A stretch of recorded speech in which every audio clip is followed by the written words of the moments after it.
우리가 다 그의 충만한 데서 받으니 은혜 위에 은혜로라.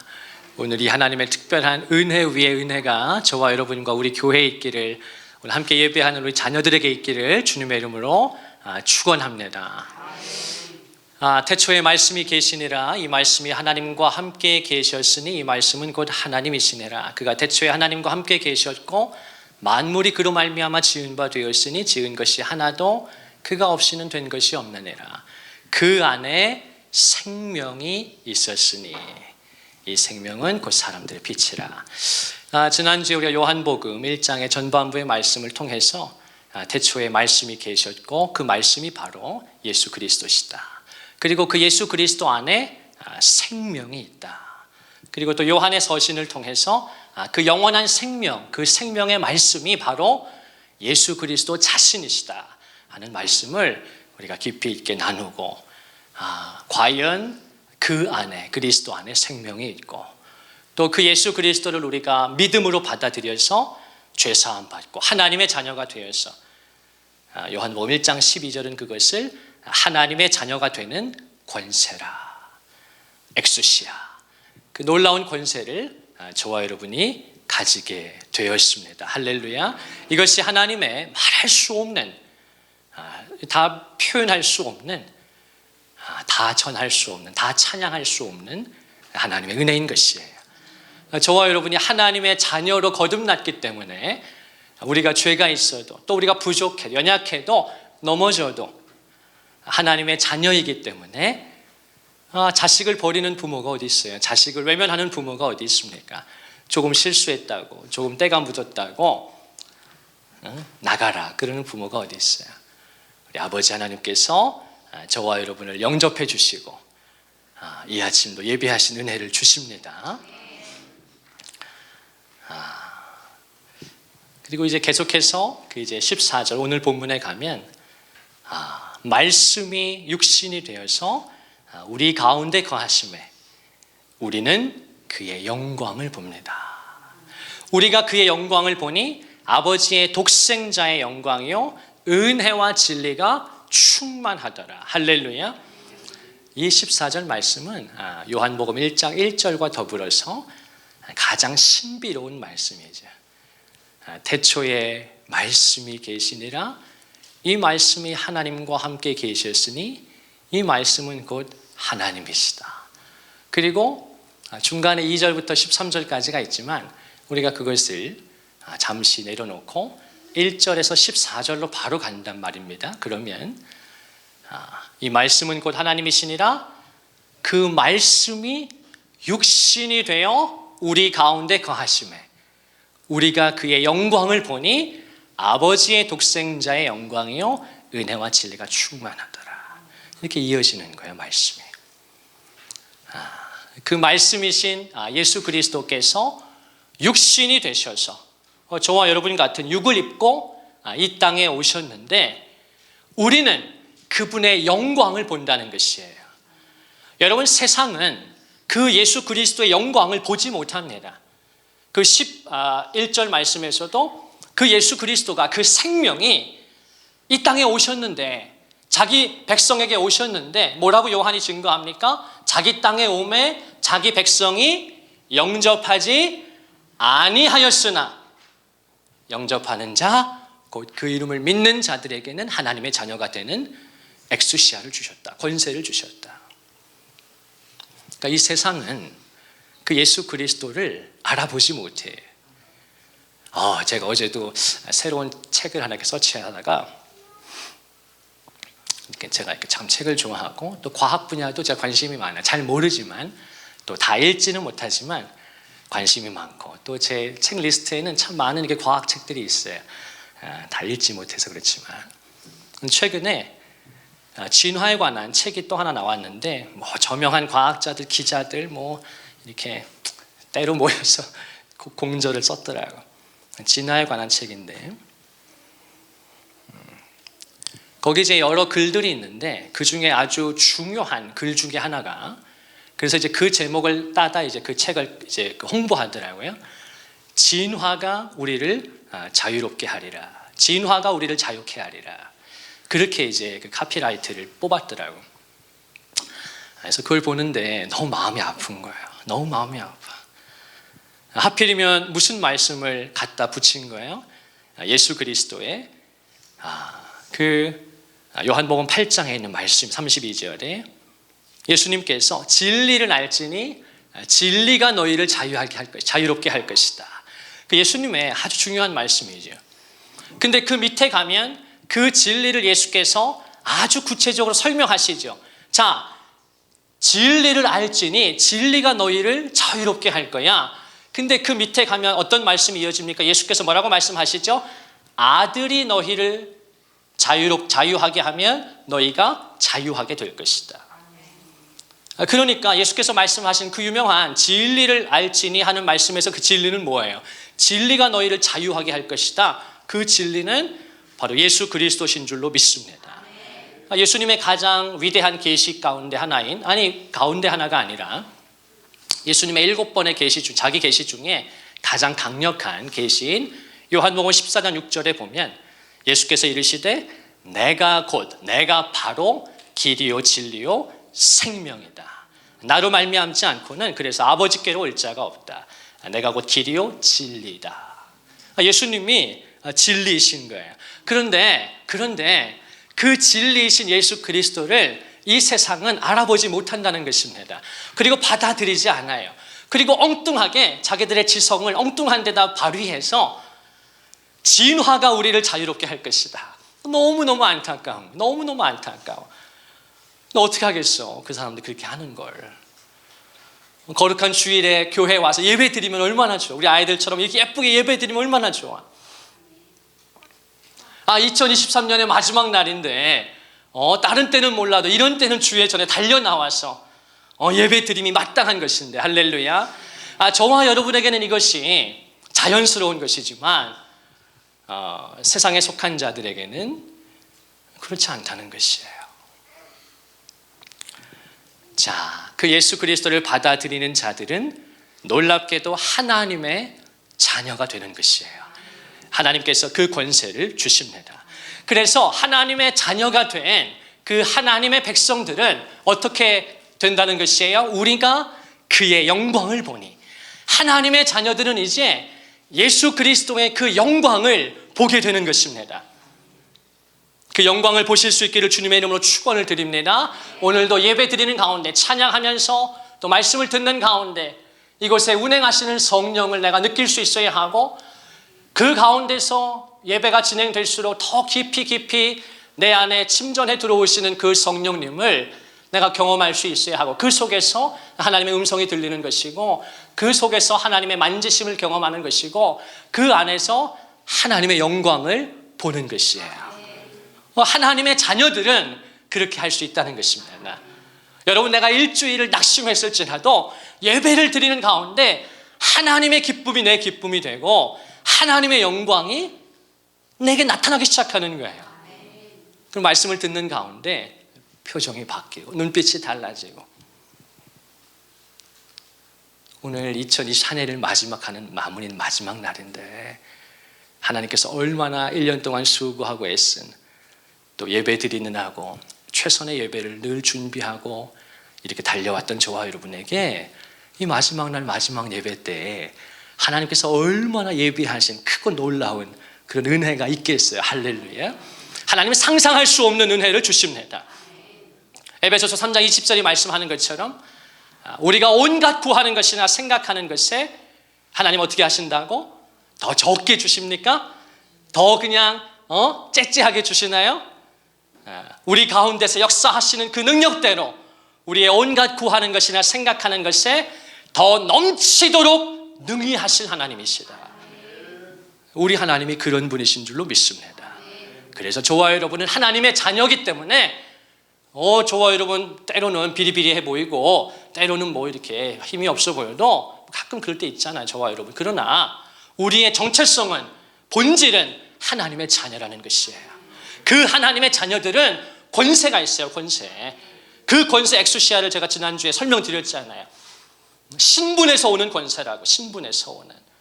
내가 뭘 잘할 때는 나타나고 내가 뭘 잘 못할 때는 사라지는 게 아니라 그리스도 안에서 우리에게 주신 그 신분으로 말미암아 저와 여러분은 영원히 하나님의 자녀가 된 것입니다. 그 하나님의 자녀는 하나님의 영광을 보는 것이에요. 능력이 나타납니다. 예수님께서는 요한복음 11장에 보면 그 사랑했던 나사로 그러나 죽어서 이미 장사된 지 나흘이나 된 그 나사로의 그 무덤을 찾아가시죠.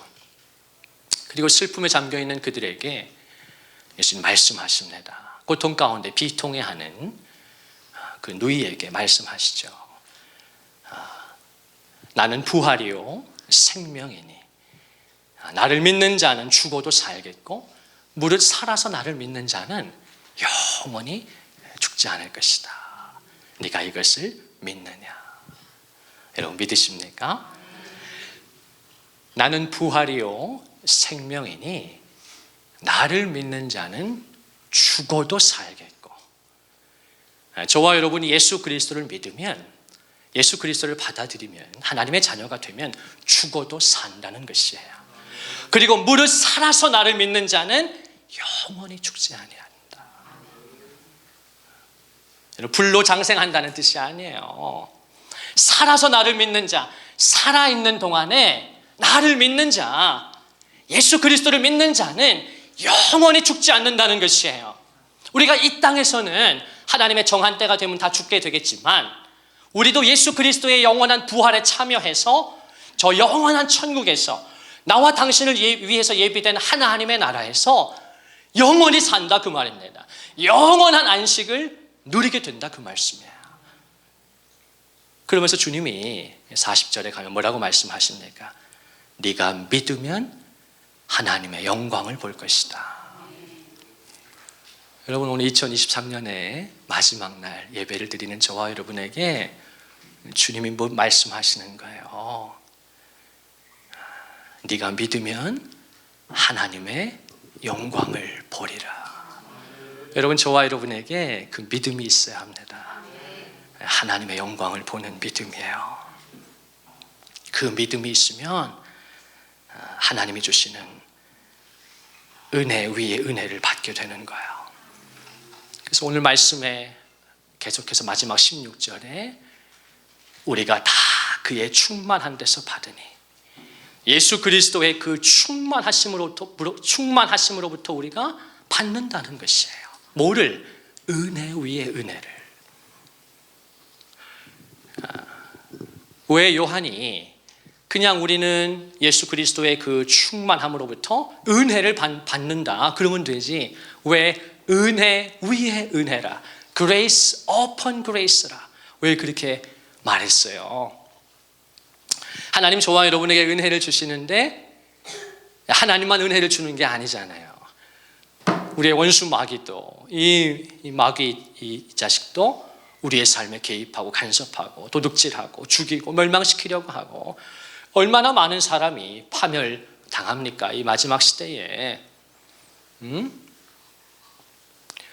지금 발표된 거 보니까 최근에 지난 3년 동안 2020년부터 22년까지, 그러니까 이제 올해는 이제 아직 안 나왔고 통계가 작년까지, 그러니까 20년부터 22년 3년치 통계를 냈는데 우리나라에서 지난 3년 동안 자살한 숫자가 거의 4만 명, 3만 9천 뭐 썸띵이니까 4만 명이라고. 4만 명. 지난 3년 동안 대한민국에서 스스로 그런 너무 안타까운 선택을 한 사람들이 4만 명이라고. 4만 명. 마귀가 도둑질하고 죽이고 멸망시키려고 하고, 할 수만 있으면 택하신 자라도 미혹하려 합니다.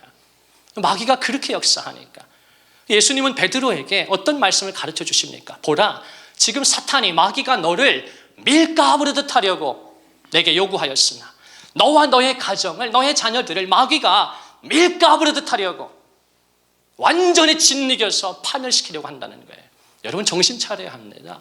베드로 사도가 괜히 근신하라, 깨어라, 정신을 차리고 만물의 마지막이 가까웠으니 정신을 차리고 기도하라, 그냥 주신 말씀이 아니에요. 마귀가 그렇게 우리를 밀가부르듯 하려고, 얼마나 그 생생한 표현입니까? 여러분, 지난 한 주도 내 삶을, 내 마음을 마귀가 짓누르고 말입니다. 우리의 마음을. 여러분, 너무나 많은 사람이 사는 게 너무 힘드니까, 지옥 같으니까 그렇게 막 그냥 수만 명이 이 대한민국 좁은 땅덩이에서 수만 명이, 여러분, 그게 마귀의 역사가 아니면 뭐예요? 이런데도 마귀의 존재와 마귀의 역사를 등한시하고 도외시하고 뭐 그런 거 뭐 구시대나 있고, 아니에요. 왜 예수께서 저와 여러분에게 은혜 위에 은혜를 주십니까? 하나님은 우리에게 은혜를 주시는데 이 마귀도 가만히 있지 않는다, 그 말입니다. 우리의 믿음을 도둑질해가고 기쁨을 빼앗아가고, 하나님 은혜를 주셔요. 근데 마귀가 계속해서 그 하나님이 우리에게 주신 은혜를 도둑질해갑니다. 그러니까 예수님은 아예 어떻게 하시겠다는 거예요? 약속의 말씀이에요. 은혜 위에 은혜를 줄 것이다. 할렐루야. 이게 마귀가 감당을 못하는 거예요. 은혜를 빼앗으려고 했는데 실제로 빼앗았어. 근데 예수님은 어떻게 하셔? 너무 좋으신 분이니까 은혜 위에 은혜를 주어버린다고. 그게 바로 grace upon이라는 뜻. grace upon grace. 주님이 작정하고 은혜 위에 은혜를 부어버리시겠다는 거예요. 마귀의 역사보다 더 큰 은혜, 우리의 죄보다도 더 큰 은혜, 하나님께서 역사해 주십니다. 베드로전서 5장 10절에 보면 모든 은혜의 하나님 곧 그리스도 안에서 너희를 부르사 자기의 영원한 영광에 들어가게 하시니가 잠깐 고난을 당한 너희를 친히 온전하게 하시고 굳건하게 하시며 강하게 하시고 털을 견고하게 하시리라. 얼마나 생명의 말씀인지 몰라요.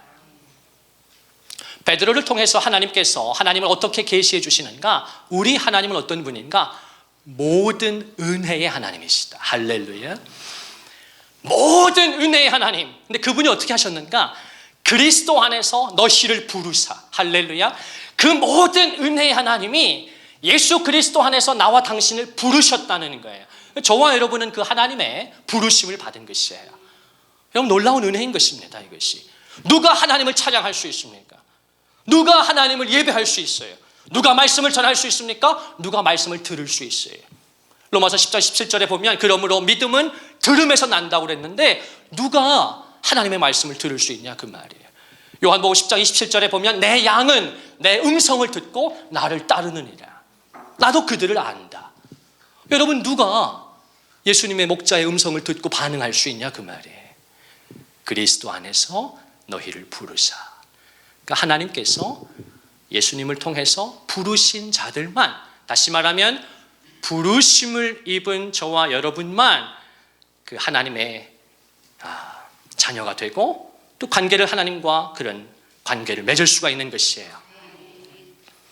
모든 은혜의 하나님 곧 그리스도 안에서 너희를 부르사 자기의 영원한 영광에 들어가게 하시니가. 자, 하나님, 모든 은혜의 하나님께서 그리스도 안에서 저와 여러분을 부르셨어요. 그리고 어떻게 하신다고요?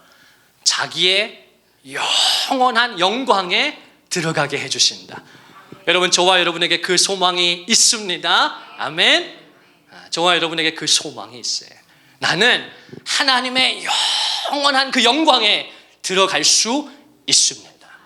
여러분, 그것이 내가 찬양하는 이유예요. 그것이 예배하는 이유예요. 이 백성은 내가 나를 위하여 지었나니 나의 찬송을 부르게 하려 함이라. 우리가 그리스도 안에서 그의 은혜의 풍성함을 따라 그의 은혜의 영광을 찬송하게 하려 합니다. 너희가 전에는 백성이 아니더니 이제는 백성이요, 너희가 전에는 긍휼을 받지 못하였더니 이제는 긍휼을 얻은 자니라.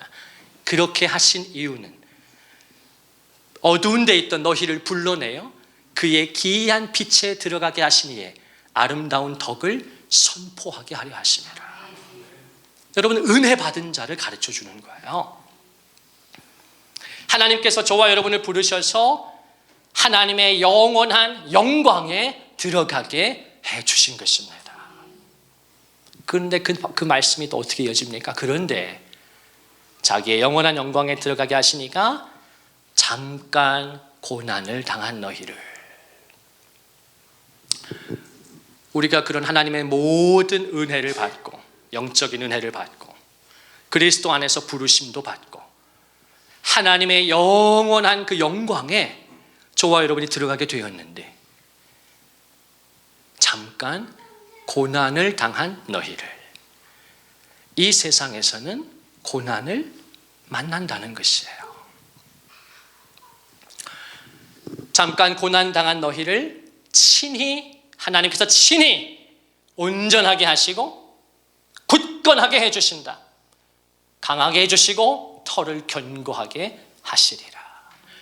이 말씀에서 참 감사하고 소망이 또 능력이 되는 말씀은 뭐냐? 이 말씀 속에 명확한 두 개의 대조가 일어나는데요.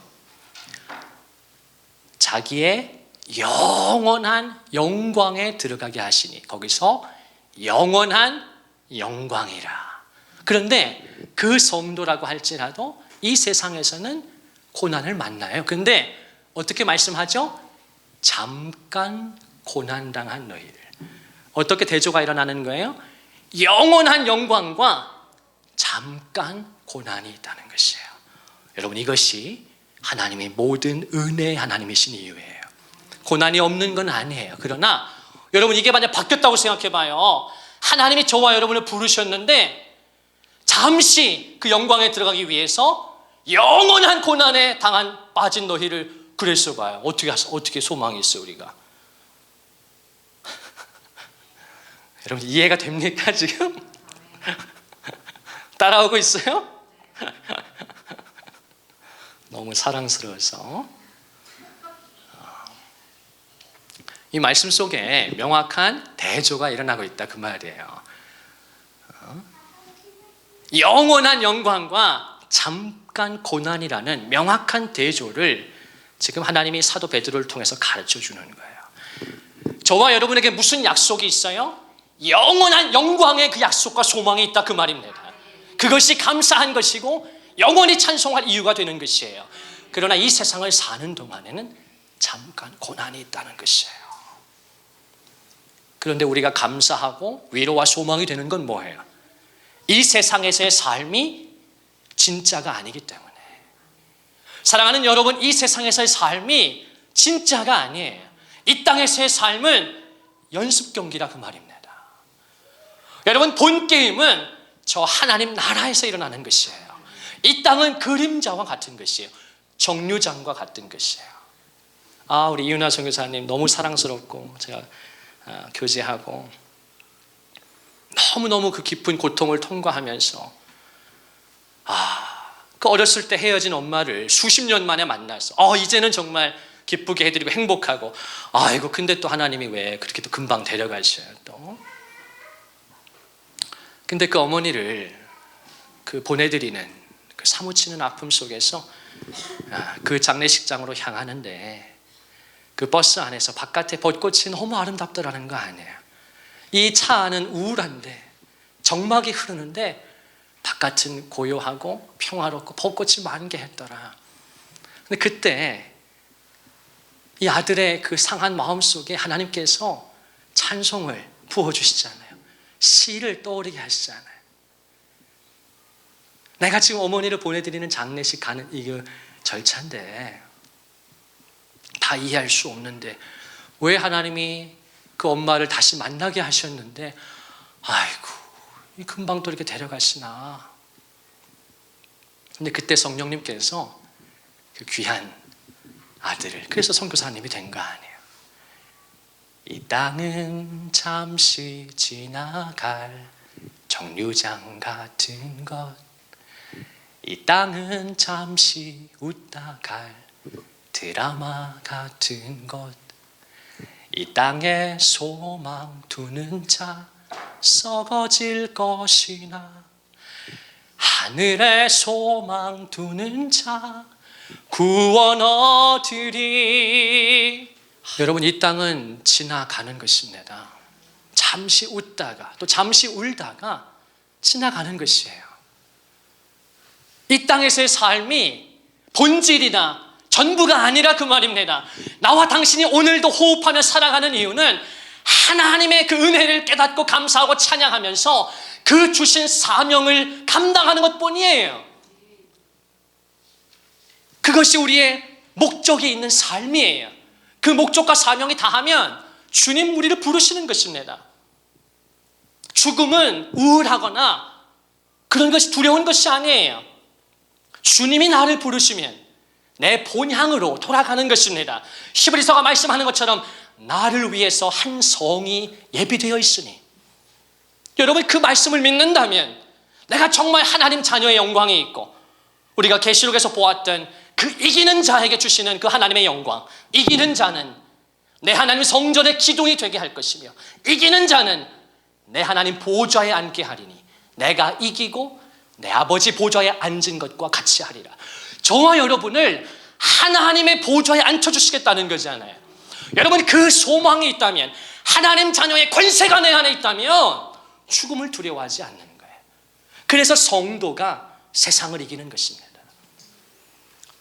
여러분, 저와 여러분 이 땅에서 주신 사명 감당하면 되는 것이고, 그리고 하나님 부르시면 언제든지 그분 품에 안길 준비가 되어 있어야 하는 것입니다. 여러분 그것이 성도의 삶이에요.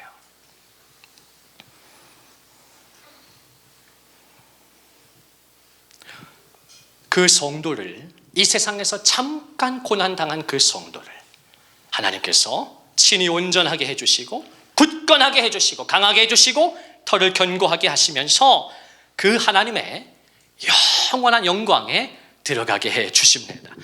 그러면 이 성도가 정말로 이 확신을 가지고 있다면, 이 은혜의 감격을 가지고 있다면 그들이 어떻게 살겠어요? 그들이 하늘의 위로를 받습니다. 하나님이 주시는 위로를 받는 거예요. 여러분 하나님의 위로, 보혜사 성령의 위로, 그 성령님이라는 이름 자체가, 파라클레토스라는 말 자체가 위로자라는 뜻이잖아요. 성령의 위로가. 하나님께서 위로만 주십니까? 우리의 마음을 회복시켜줘요. 우리의 마음을 회복시켜준다고. 내가 잠시 낙심했을지라도, 잠시 하나님과 관계가 좀 껄끄러웠을지라도, 잠시 내가 뭔가 이렇게 잘해보려고 몸부림쳤는데, 신앙생활도, 영적 생활도, 또 뭐 사회생활도 내가 이렇게 잘해보려고 몸부림쳤는데 잘 안 돼. 부족하고 연약하고 힘드니까. 그런데 우리의 소망이 어디에 있어요? 하나님께서 위로해 주시고, 또 하나님이 회복시켜 주시고, 다시 일어날 힘을 주시고, 그는 넘어지나 아주 엎드러지지 아니함은 여호와께서 그의 손으로 붙드심이로다. 제가 우리 교회를 개척하고 이 시편 37편 23절 24절 말씀을 제가 정말 생명같이 여기고 우리 귀한 성도들과 얼마나 나누었어요. 여호와께서 사람의 걸음을 정하시고 그의 길을 기뻐하시나니 그는 넘어지나 아주 엎드러지지 않는 것은 여호와께서 그의 손으로 붙드심이라. 여러분 그 다윗의 고백이 저와 여러분의 이 마지막 날 고백되기를 주님의 이름으로 축원드립니다. 저와 여러분 넘어져요. 지난 한 주도 넘어졌을 수 있어요. 그런데도 하나님 앞에 나와 담대하게 예배할 수 있는 것은 여호와께서 그분의 손으로 나를, 우리 가정을, 자녀들을 붙들고 계시기 때문에, 여러분 그 성도는 기쁨이 있는 것이에요.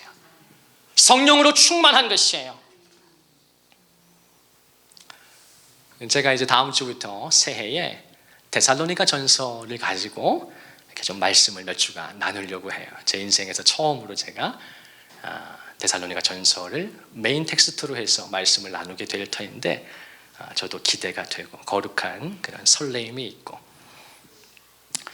데살로니가 전서는 교회를 가르쳐 줍니다. 교회가 무엇인가, 교회의 영광이 무엇이며 그 교회에 지체된 성도의 영광이 뭔지를 가르쳐 주는데, 그 데살로니가 전서 1장 6절에 보면 이런 말씀이 있어요. 그 데살로니가 교회에 뭐가 있었는가?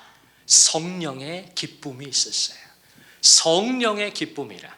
우리 성경에서 단 한 번 등장하는 표현인데, 성령의 기쁨이라. 무슨 말? 그 말은 풀어서 얘기하면 성령이 주시는 기쁨이 있었다는 거예요.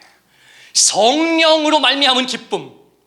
그리고 성령의 기쁨이라는 건 그 기쁨의 주체가 성령이시다. 여러분 사람은 스스로 기쁠 수 없어요. 기쁨을 만들어낼 수 없어요. 우리가 유튜브 보면서 그 어처구니 없는 그런 영상들을 보면서 웃는 거는 그냥 웃는 거지. 그게 어떻게 기쁨이 되겠어요. 그런 거 말고 어이없고 황당하고 정말 몸부림치는 그분들이 또 뭐 고맙기도 하고 뭐 어쨌든 웃기라도 해주니까 너무 힘든데, 그런데 성령의 기쁨은 그런 것이 아니에요. 예배를 드리는 가운데 우리 나를 믿는 자 그 배에서부터 생수의 강이 흘러나오는 그 기쁨, 그것이 성령의 기쁨인데 그 기쁨을 하나님께서 저와 여러분에게 주기를 원하십니다. 여러분, 그 기쁨을 주세요. 그 기쁨을 가진 자 어떻게 됩니까? 시편 46편에 보면 땅이 변하든지 산이 흔들려 바다 가운데 빠지든지 바닷물이 솟아나고 뛰놀든지 그것이 넘침으로 산이 흔들릴지라도 나는 두려워하지 않는다. 하나님은 우리의 피난처시요 힘이시라.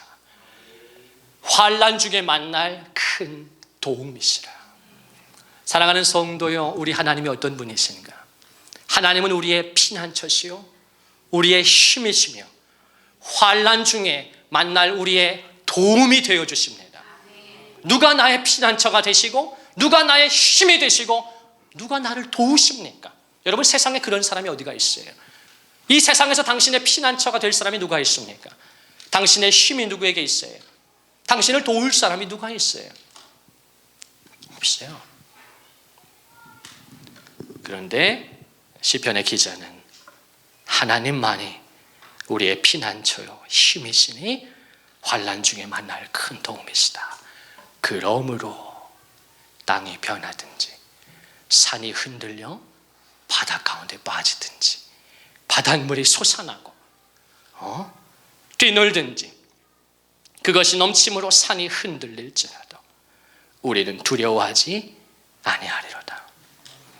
사랑하는 성도의 우리의 삶의 인생의 여정에 삶이 바닥부터 흔들릴 때가 있잖아요. 흔들릴 때가 있잖아요.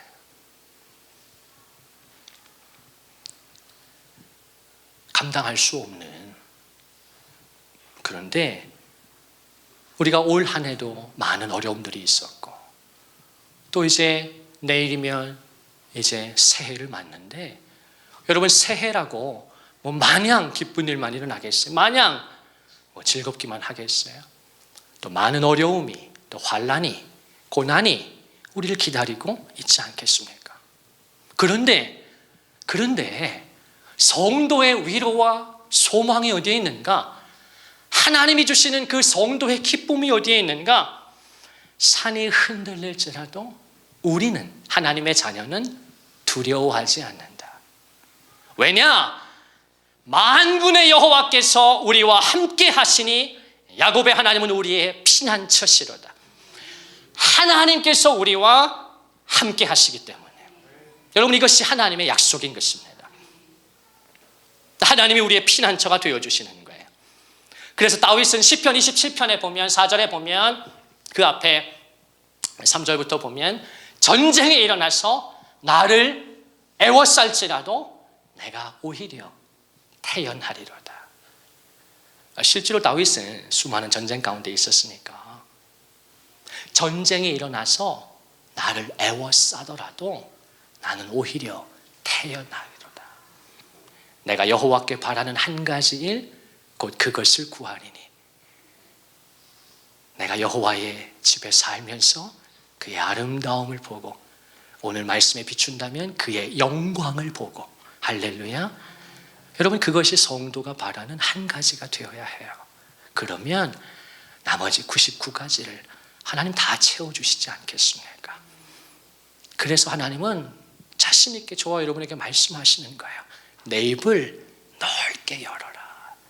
내가 채울 것이다. 내 입을 넓게 열어. 그럼 내가 채워줄 거야. 나의 하나님이 그리스도 안에서 영광 가운데 풍성한 대로 너희 모든 쓸 것을 채우시리라. 여러분, 우리 하나님이 공급자가 되어주십니다. 마지막 말씀을 드리기를 원합니다. 누가복음 18장에 보면 우리 주님이 그런 말씀을 하세요. 인자가 올 때에 세상에서 믿음을 보겠느냐. 그렇게 말씀하십니다. 인자가 올 때 이 세상에서 믿음을 보겠느냐. 주님이 탄식하셔요. 내가 이 세상에서 믿음을 보겠느냐. 믿음을 가진 자를 보겠느냐. 믿음을 가진 교회를 보겠느냐. 볼 수 있겠느냐. 주님이 아파하신다고요. 그런데 그 누가복음 18장이 어떻게 이제 끝나는가. 마지막 부분에 어떤 장면이 나오는가. 한 맹인의 이야기로 그 누가복음 18장이 끝나요. 내가 세상에서 믿음을 보겠느냐. 믿음을 가진 자를 만날 수 있겠느냐. 그게 저와 여러분이 되기를 바라는 그 주님의 애절한 마음 속에서 하나님께서 누가복음 18장을 이렇게 마무리하셔요. 한 맹인이 나오는데 그가 그날도 길에서 구걸을 하고 있는 거예요. 얼마나 그의 마음이 힘들었을까요? 날 때부터 맹인이 된 건지 후천적으로 사고를 만난 건지. 당시의 기준으로는 지금이야 뭐 장애인들을 우리가 대우도 하고 존중하지만 당시는 죄로 인해서 저주를 받은 거 아닙니까? 당시에 그 관습이라는 것이 인식이 얼마나 사람들의 손가락질을 받고 모욕을 받고 정신은 다 망가졌고 다 깨어졌고 경제적으로도 물리적으로도. 그래서 그날도 길에서 구걸하고 있는데 그 맹인에게 복음이 들리는 거예요. 사람들이 웅성웅성해요. 소란스러워요. 무슨 일인가 알아봤더니 예수님께서 여기를 지나가신다는 거예요. 주님이 여기를 지나가신다는 것이에요. 그때 그 소식을 이 맹인이 듣고 어떻게 합니까? 어떻게 반응합니까? 아이고 뭐 주님이 오시든 주님이 지나가시든 내 삶은 그냥 이런 것이지. 그지같이 살다가 멸시받고 모욕받다 끝나는 것이지. 그런 것이 아니라 감사하게도 이 맹인이 어떻게 반응합니까? 소리를 질러서 다윗의 자손 예수여 나를 불쌍히 여기소서. 그가 믿음으로 고백하는 반응하는 것이에요. 다윗의 자손 예수님이 그리스도라는 예수님이 메시아라는 나의 구원자가 되신다는 거예요. 나를 불쌍히 여기소서. 근데 그렇게 하면 주님이 바로 나타나시나요? 바로 응답해 주시나요? 방해 세력이 있어요. 방해 세력이. 앞서 가던 자들이 그 맹인을 향해서 소리를 지르고 꾸짖습니다. 잠잠하라. 아마 거기에는 성경에는 아주 젠틀하게 꾸짖어 잠잠하라 하도 이렇게 되어 있지만 당시의 그 배경을 생각해 보면 아주 모욕적으로 아주 멸시에 찬 눈빛과 말투로 아주 모멸차게 거의 뭐 닥치라고 하는 수준의 그런 강한 말을 쏟아냈을 것이에요. 너무나 분명하죠 그것이. 어딜 감히 이 저주받은 불결한 어딜 감히. 근데 그러면 이 맹인이 그래 난 죄인이지 나는 이거밖에 안 되지. 그리고 그가 포기했습니까? 멈췄습니까? 39절에 보니까 누가복음 18장 39절이 저에게는 이 마지막 날 또 새해를 바라보면서 이번 한 주간 저와 여러분에게 우리 성도들에게 교회해 주시는 하나님의 말씀으로 너무 똑똑히 들렸어요. 그가 더욱 크게 소리질러 이르되 다윗의 자손 예수여 나를 불쌍히 여기소서. 그가 더욱 크게 소리질러 다윗의 자손 예수여 나를 불쌍히 여겨주세요. 얼마나 애절한 마음으로 얼마나 기다리던 그 주님을 내 죄를 용서해 주시고 내 삶을 회복시켜 주실 내 마음을 알아주실 단 한 사람 내 마음을 알아줄 수 있는 단 한 분 그 예수 그리스도. 그가 얼마나 기다렸게요? 얼마나 사모했게요? 그가 지나가실 때 주여 나를 불쌍히 여겨주세요. 그러자 어떤 일이 벌어집니까? 예수께서 머물러 서서 할렐루야 주님이 길을 가시다가 주님이 마침내 그 한 아들의 애절한 간구에 머물러 서서 그를 데려오라 하시니. 할렐루야. 여러분, 예배가 무엇입니까? 예배는 지나가시는 주님을 머무르게 하는 것이에요. 여러분, 오늘 이 예배 가운데 성령이 운행하십니다. 예수님이 지나가신다 그 말입니다. 그러나 이 맹인처럼 부족해도 연약해도 다윗의 자손 예수여, 나를 불쌍히 여겨주셔야 돼요. 나를 불쌍히 여겨주셔야 돼요. 오늘 이 예배가 내 인생의 마지막 예배인 것처럼, 오늘 내가 주님을 만나야 될 것처럼, 그러면 주님이 머물러 서십니다. 그냥 지나가시지 않는 거예요. 머물러 서서 데려오라, 우리를 부르시는 거예요. 저와 여러분의 이름을 부르십니다. 그리고 주님이 말씀하세요. 개인적으로 말씀하십니다. 그 맹인에게 1대1로 말씀하시는 거예요. 내게 무엇을 하여 주기를 원하느냐. 저는 이 물음이 올 한 해 동안 아름다운 새로운 예배 처소에서, 그러나 녹록지 않았던 상황 속에서 우리의 몸을 드리고 마음을 드리고 주님을 사랑하고 그렇게 예배를 위해 몸부림친 나와 당신에게 하나님이 이 마지막 예배 시간에 주시는 주님의 음성이라고 나는 확신합니다. 내게 무엇을 해주기를 원하느냐. 할렐루야. 여러분, 생각해야 돼. 지금 말씀을 들으면서 주님이 지금 물으신다고. 이따 기도할 때 당신이 고백할 수 있어야 돼요. 주님이 지금 머물러 서셨으니까. 그리고 주님이 나를 부르시잖아. 내게 무엇을 해주기를 원하느냐. 뭐라고 대답할 거예요? 나는 한 주간 말씀을 준비하면서 대답했어요. 내 안에 마음의 소원을, 기도의 제목을, 우리 교회를 향한 성도들을 향한, 또 우리 제가 사랑하는 우리 한 장로님이 또 지금 병원에 입원하고 계셔서 오늘 예배도 못 드리고 또 암이 발견돼서 너무나 고통스러워. 그 가족이 얼마나 고통스럽겠어. 제가 특별히 한 주간 중보하면서 마음에 품고 주님 앞에 올려드리고,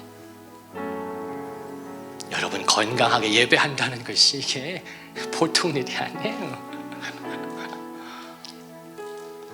내게 무엇을 하여 주기를 원하느냐. 그때 이 맹인이 뭐라고 대답합니까? 주여, 보기를 원하나이다. 주님, 내가 보고 싶습니다. 단순히 물리적인 눈을 뜨고 싶었던 것일까요? 그것도 있겠지만 제가 말씀을 계속 읽고 또 있는데 그가 하나님의 영광을 보게 해달라고 구한 건 아니었을까? 주여, 내가 보기를 원합니다. 주님의 그 아름다우심을, 주님의 영광을 내가 보기를 원합니다. 그때 주님께서 어떻게 하시죠? 내 믿음이 너를 구원하였다. 그리고 그가 하나님께 영광을 돌리고 거기에 모여있는 모든 사람들이 박수하며 하나님을 찬양하죠. 저는 그게 예배라고 믿습니다. 이 아침도 주님이 찾아와 주셨고 머물러 서셔서, 성현아, 은혜영광교회야, 성도들아, 자녀들아, 우리 아이들 1년 동안 함께 예배하느라고 얼마나 사랑스러워. 우리 아이들이 내게 무엇을 하여 주기를 원하느냐. 주님이 응답해 주실 줄로 믿습니다. 여러분, 2024년 여전히 어려운 일도 있을 것이고 삶이 흔들리는 듯한 그런 위기를 만날 수도 있을 것이에요. 그러나 하나님께서 우리를 붙들어 주시기 때문에, 하나님이 내 손을 잡아주시기 때문에, 나와 함께 해주시기 때문에 두려워하지 않고, 그 야곱의 하나님이 나와 함께만 해주신다면, 그분이 내 피난처만 되어주신다면 여러분, 뭐가 두렵겠어요? 그분과 함께 그분의 손을 잡고 일어나서 예배하고 기도하고 사랑하고 전도하고 봉사하고 구제하고 선교하고 주님 다시 오실 때까지, 그것이 성도의 영광인 줄로 믿습니다.